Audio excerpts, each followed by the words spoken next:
Hey everyone, Matt with Ozark Overland Adventures here, and let me apologize right here at the start of the video for the sweating. It is ridiculously hot here. I have waited until the sun has started to set, hoping to get a cooler temperature to make this video so I'm not just dripping sweat the whole time, but it's still ridiculously hot. But if you've been following the channel, you know that we have been stuck in Montana for a couple weeks. Dealing with my wife's back issues, and we have been in a hotel because one, her back issues, and two, it's been ridiculously hot here. But that is giving me a lot of time to think through, different videos and different ideas. And one of the things that I thought about was, what advice would I give someone who's just buying a new Jeep? And this kind of applies to all rigs, not just Jeeps, but talking specifically Jeeps here. But what advice would I give to someone just starting out, just getting their new Jeep, as far as what mods to do first? Because there are a lot, and it is overwhelming, the vast amount of things that you can do to a Jeep. And so I don't think I've ever actually made a video on this, so thought I would. And I'll try to do it before it gets dark, but it's still hot. Let me preface this with, I am not, if you are just in the mindset of, I'm not taking my Jeep off-road, just want a pavement princess, just want to build a mall crawler, look good, you can stop now. This video is specifically about those who have just recently bought a Jeep and want to take it off-road.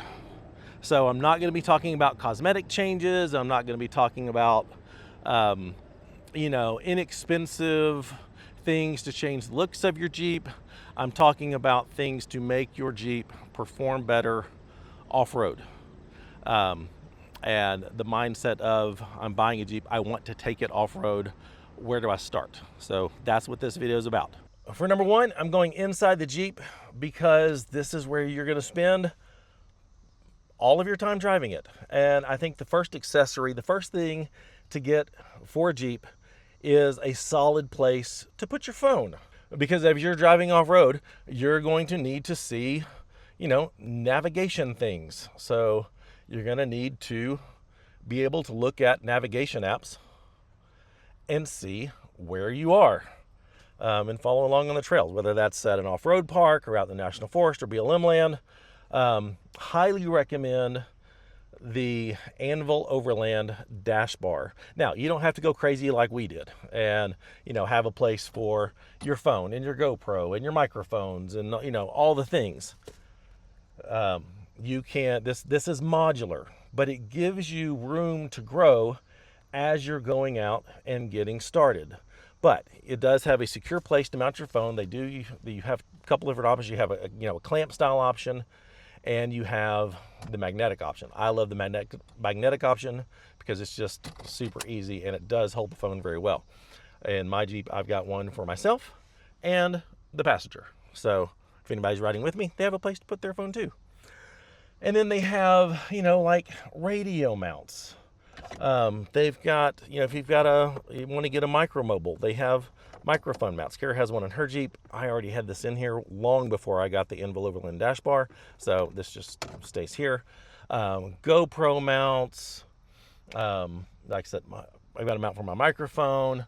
If you do emergency communications, I've got that mount over there for my spot.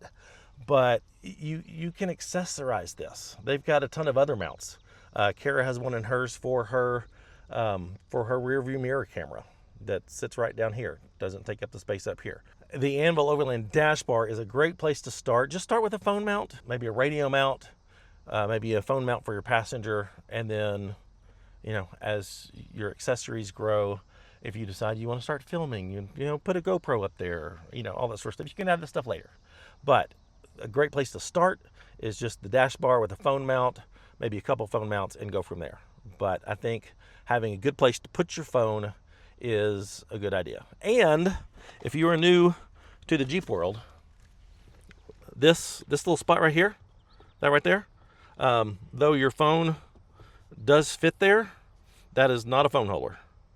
I mean, you can, your phone does fit there, but that's not what that's for.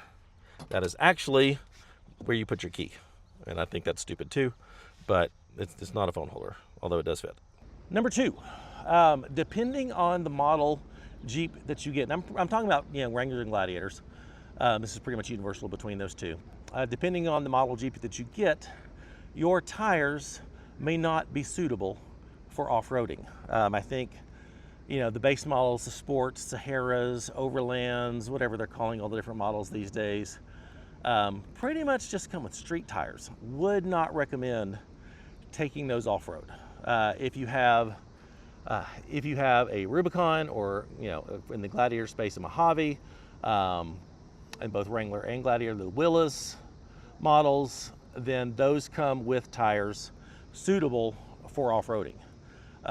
But if you got one of the other models that's kind of got street tires on them, I would not take those off-roading. So a good set of tires. Maybe if you're buying your Jeep, just include that upgrade in the purchase. Say, I don't want these tires. Can you give me something better? Not recommended you rush out and throw bigger tires on there. Throw 35s on there, whatever. Get maybe just one size up, because as you start getting in bigger tires, you start getting into having to lift it and re-gear it and all that sort of stuff. But just starting out, just get a good set of off-road, probably all-terrain tires. We love the Milestars. The Milestar, I run the MT-02s. My wife runs the XTs. The AT Pros are fantastic tires. I'm not recommending Milestar tires because there's a ton of great tire brands out there right now. So just get a good set of off-road tires, probably all-terrains, mud terrains if you want, but start with a good set of tires in an appropriate size, an appropriate size for what your Jeep is already built to do. So maybe just one size up, depending on what you got, but don't go crazy starting off.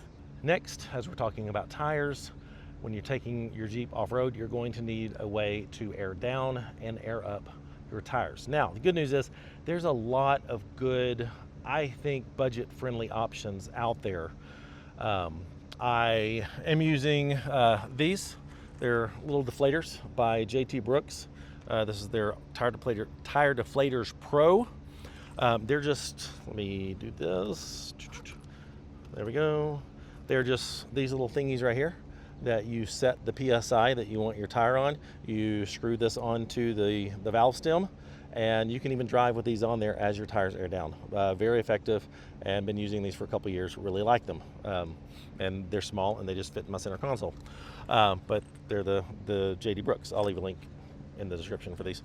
That's for airing down. As far as airing up goes, you can't really see it here because of how it's mounted, but I use the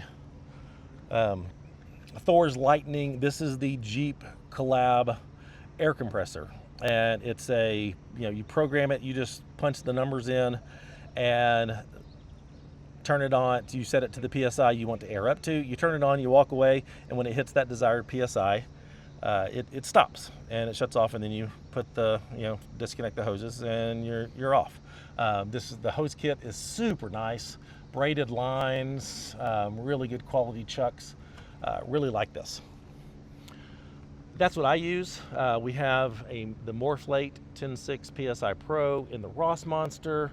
It's in the bag. I don't recommend hardwiring anything in. Just this actually comes in a bag, but I converted it and hardwired it to my aux batteries. The one we keep in the Ross Monster, it just has a bag. It's the Morphlate PSI 10.6 PSI Pro. Both are fantastic. We use both. But get one of the ones that come in a bag, so it's portable and you don't have to, doesn't have to live in your Jeep. You don't have to worry about mounting it, and makes your life super easy. Just has alligator clips to the battery, and boom, does everything you need it to do. The way my rig's set up, I like having it's hard-minded. I don't have to get it out and set it up. It's just there. But those are my recommendations. There's a lot of compressors out there, especially for smaller tires, like on a new Jeep. Just any way to air up your tires is going to be better than not having anything. Man, my shirt is getting wet. It is so freaking hot. Next, as you're going off-road, you need a way to self-recover. Your Jeep, no matter what model it is, Wrangler Gladiator, will come with recovery points, so you don't have to worry about that. But I made the mistake when I got my first Jeep, took it out to New Mexico stock. Thought, you know what, I need some recovery gear, bought a tow strap, and was out by myself in the National Forest, went over a hump that I got high centered on. A tow strap is only effective if someone drives by and you can connect the tow strap to the other vehicle and pull you off. There were no other vehicles in sight. Nobody drove by as I was trying to figure this out. Ended up jacking up the back tires enough to shove rocks under them, which I got enough traction to scoot me off the hump that I was on and went on. When I got home, I immediately ordered a winch and a means to secure that to my bumper. So, as with most things, both winches and bumpers come in inexpensive versions and expensive versions. I see a lot of people going with expensive winches because they think that's where the money should go, and putting those on cheap bumpers that are made with thin, cheap steel with cheap powder coating. And if I can offer you one piece of advice, do not go cheap on your armor. Do not go cheap on your bumpers. Buy them made of good quality steel, thick enough that it can actually hold up to the force of winching, and save your money on your winch. I have been running the open road 4-wheel drive Panther Series, now Panther Series 3 winch for a number of years, and it has never let me down, and I use it a lot. I do, and some of it some pretty hard pulls. I have seen winches mangle cheap bumpers. I have seen, we put cheap bumpers on Kara's last Wrangler. They were made with thin steel. She was hung up on a rock, backed off of it, and the rock just peeled the bumper back. I have seen winches pull bumpers almost off the frame because they're made of cheap steel. So a winch like this open road, yeah, I've seen them as low on sale for like $350. They're typically $450, so it's not an expensive winch. I use the Artec Industries stubby bumper here. It's $900, but it is made of good quality thick steel. It's not going to fold or bend or pull off of your frame rails under hard winch pulls.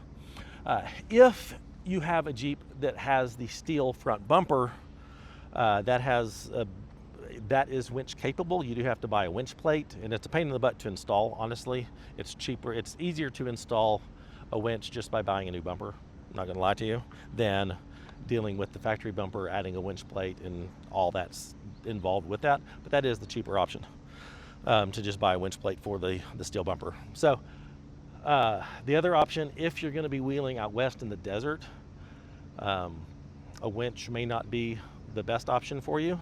A good set of traction boards. I don't carry traction boards because I'm usually in places with trees to have things to winch off of. I'm not usually out in sand. And if I am in sand, I got someone with me. So, but a means of self-recovery, I think is a must.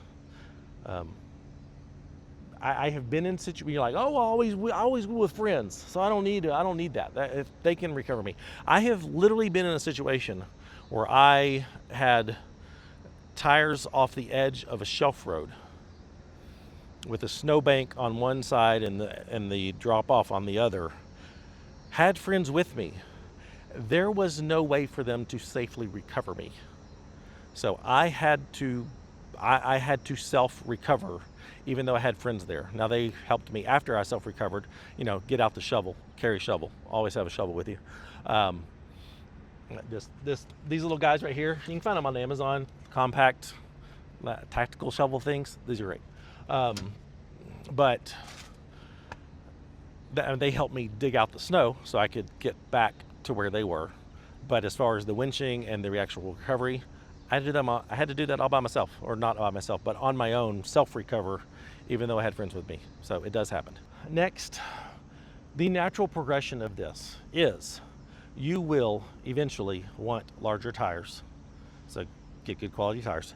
You will want larger tires, which will necessitate buying a lift kit for your Jeep.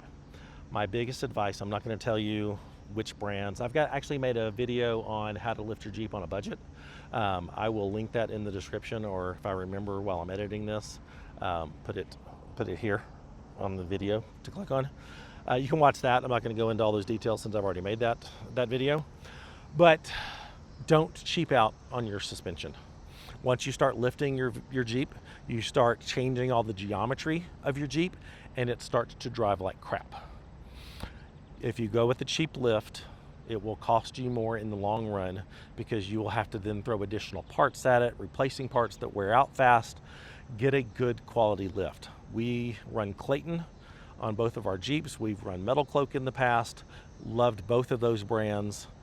There are other brands out there that are good quality, but make sure they have all the necessary components to dial in your geometry, which means even with like a 2.5-inch lift, adjustable control arms, adjustable track bars, all the things possible. If you lift high enough, 3.5 inches or more, front drive shaft.